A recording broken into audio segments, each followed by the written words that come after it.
அமெரிக்க ஜனாதிபதி Donald Trump Iran மீது இதுவரை எந்தவொரு நாட்டிற்கும் எதிராக மேற்கொள்ளப்படாத வகையில் மிகவும் கடுமையான பொருளாதார நடவடிக்கையை அறிவித்துள்ளார். இன்றைய பார்வை நிகழ்ச்சியுடன் இணைந்திருக்கிறீர்கள். அமெரிக்க ஜனாதிபதி டொனால்ட் ட்ரம்ப் தற்போதைய போரை தீவிரப்படுத்தினால் அமெரிக்க படைகளுக்கு ஆதரவு அளிக்கும் ஐரோப்பிய நாடுகளின் மீது ஏவுகணை தாக்குதல்களை நடாத்துவோம் என ஈரான் எச்சரிக்கை விடுத்துள்ளதாக செய்தி வெளியிடப்பட்டிருக்கிறது. ஈரான் அரசு நிர்வாகத்துக்கு நெருக்கமான இரு முக்கிய பூத் அதிகாரிகள் இதுகுறித்து சில விடயங்களை கூறியிருக்கிறார்கள். அதாவது, அமெரிக்காவினுடைய விமானங்களுக்கு எரிபொருள் நிரப்ப அண்மையில் அனுமதி அளித்த பல்கேரியாவின் பெஷ்மர் விமானப்படை தளத்தை குறிவைப்பது குறித்து ஈரான் படைகள் தற்போது ஆராய்ந்து வருகின்றன. மேலும் சைப்ரஸ் நாட்டிலுள்ள பிரிட்டன் விமானப்படை தளத்தை குறிவைப்பதும் அவர்களின் பரிசீலனையில் உள்ளது. போரின் தீவிரம் அதிகரிக்கும் பட்சத்தில் ஹோர்முஸ் ஜலசந்தி பகுதியில் அமைந்துள்ள கடல்வெளி ஒளியிலை கேபிள்களை துண்டிப்பது குறித்தும் ஈரான் ராணுவ படைகள் ஆய்வு செய்து வருகின்றன. ஹோர்முஸ் ஜலசந்தி குறித்து பேச்சுக்கள் முடங்கியுள்ள நிலையில் ஈரானின் உச்சத்தலைவர் முஜ்தபா ஹமீனி நாட்டின் பாதுகாப்பு மற்றும் ராணுவத்தின் முக்கிய பொறுப்புகளில் தீவிர நிலைப்பாட்டை கொண்டவர்களை அண்மையில் நியமித்துள்ளனர். ஈரானின் கட்டமைப்பு வசதிகள் மீது அமெரிக்கா தாக்குதல் நடத்தினால் மத்திய கிழக்கு மண்டலத்தையும் தாண்டி ஐரோப்பா வரை ஈரானின் தாக்குதல் விரிவடையும் என்று கூறியுள்ளார். ஈரான் நிலப்பரப்பின் மீது தாக்குதல் நடத்த பயன்படும் எந்தவொரு ராணுவ தளமும் எங்களின் தாக்குதலுக்கு உரிய இலக்காக கருதப்படும் என்று ஈரானின் இஸ்லாமிய புரட்சிகர படை தெரிவித்துள்ளது.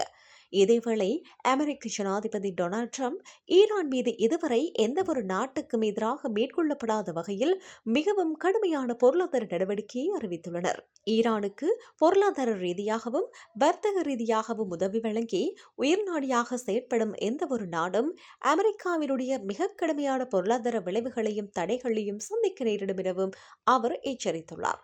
ஈரானை முழுமையாக தனிமைப்படுத்தும் நோக்கில் இந்த நடவடிக்கை எடுக்கப்பட்டுள்ளதாக அவர் குறிப்பிட்டுள்ளார்.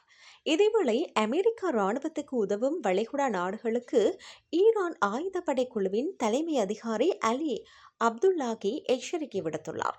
ஈரானுடனான வர்த்தக உறவை துண்டித்துக் கொள்வதற்காக ஐக்கிய அரபு அமீரகம் அறிவித்துள்ள நிலையில் இந்த எச்சரிக்கையை ஈரான் ஆயுதப்படை விடுத்துள்ளமை குறிப்பிடத்தக்கது.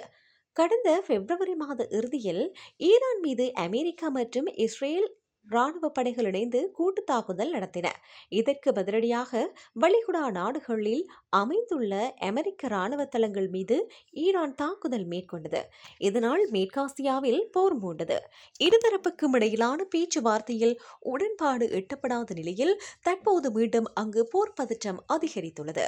இந்த நிலையில் செவ்வாய்க்கிழமை அன்று ஹார்முஸ் நீரிணையை அமெரிக்காவினுடைய ஒருங்கிணைந்த பிரதேசங்களில் என சித்தரிக்கும் வகையில் சமூக வலைத்தளத்தில் ட்ரம்ப் பதிவிட்டிருந்தார். இதற்கு ஈரானும் தகுந்த பதிலடி கொடுத்துள்ளது. இதற்கிடையில் கடல் பகுதியில் இருந்த தங்கள் நாட்டு கப்பல்கள் மீது ஈரான் பாலிஸ்டிக் ஏவுகணைகளை கொண்டு தாக்குதல் நடத்தியதாக ஐக்கிய அரபு அமீரகம் குற்றச்சாட்டு வைத்தது.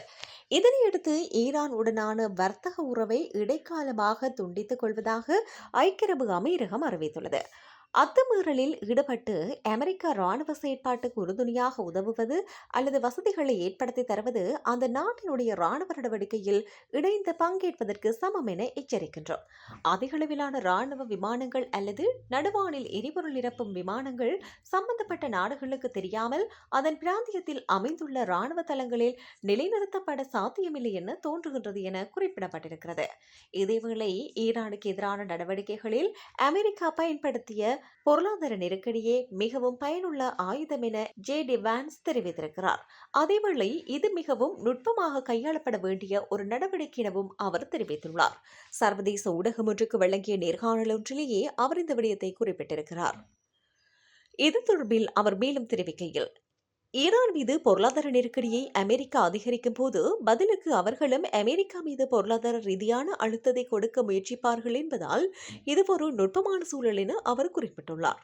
இருப்பினும் கடந்த சில வாரங்களாக அமெரிக்காவை விட ஈரான் தரப்பே அதிக நெருக்கடியை உணர்ந்துள்ளதாக அவர் சுட்டிக்காட்டியிருக்கிறார். சர்வதேச சந்தையில் கச்சா எண்ணெய் விலையேற்றத்தால் அமெரிக்க மக்கள் பெட்ரோல் நிலையங்களில் கூடுதல் தொகையை செலுத்த வேண்டிய தேவையுள்ளது என்பது உண்மைதான் என அவர் குறிப்பிட்டுள்ளார். ஆனால் ஹோர்முஸ் நீரிணையை ஈரான் முடக்க முயன்றாலும் அந்த பாதை வழியாக எண்ணெய் மற்றும் எரிவாயு கப்பல்களை பாதுகாப்பாக அனுப்பி அமெரிக்க மக்களுக்கு சுமையை குறைக்க நடவடிக்கை எடுக்கப்பட்டு வருகின்றது எனவும் வான்ஸ் தெரிவித்திருக்கிறார். ஈரான் தனது அணு ஆயுத கட்டமைப்புகளை மீண்டும் உருவாக்க முடியாது என்பதை உறுதி செய்வதே தங்களது இறுதி இலக்கு எனவும் அவர் குறிப்பிட்டுள்ளார். மேலும் ஈரான் இனி ஒருபோதும் அணு ஆயுதம் தயாரிக்க முயற்சிக்காது என்ற நிலையை உருவாக்குவதற்கான கட்டத்தில் அமெரிக்கா செயற்பட்டு வருவதாக அவர் தெரிவித்துள்ளமை குறிப்பிடத்தக்கது. இதேவேளை ஈரானிய துறைமுகங்களை நோக்கி சென்ற அல்லது அங்கிருந்து புறப்பட்ட 67 வணிக கப்பல்கள் திரும்பிவிடப்பட்டுள்ளதாக தெரிவிக்கப்பட்டுள்ளது. அமெரிக்க மத்திய கட்டளை பிரிவு இதனை தெரிவித்துள்ளது. ஈரான் மீது புதுப்பிக்கப்பட்ட கடற்படை முற்றுகையை பலப்படுத்தும் நடவடிக்கையாக இந்த நடவடிக்கை எடுக்கப்பட்டுள்ளதாக தெரிவிக்கப்பட்டுள்ளது.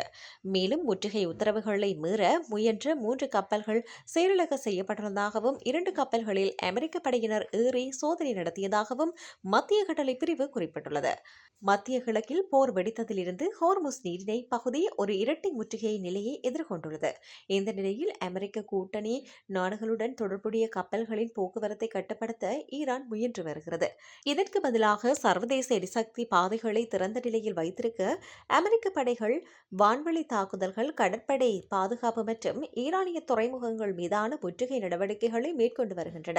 இதன் பின்னணியில் அமெரிக்காவுக்கும் ஈரானுக்கும் இடையிலான பேச்சுவார்த்தைகளில் எந்தவித உடன்பாடும் எட்டப்படாததை தொடர்ந்து ஈரான் மீது மேலும் பேரழிவை ஏற்படுத்தக்கூடிய கடுமையான பொருளாதார நடவடிக்கைகளும் தடைகளும் விதிக்கப்படும் என்று அமெரிக்க ஜனாதிபதி டொனால்ட் ட்ரம்ப் உறுதியளித்துள்ள நிலையில் இந்த நடவடிக்கை எடுக்கப்பட்டுள்ளமை குறிப்பிடத்தக்கது.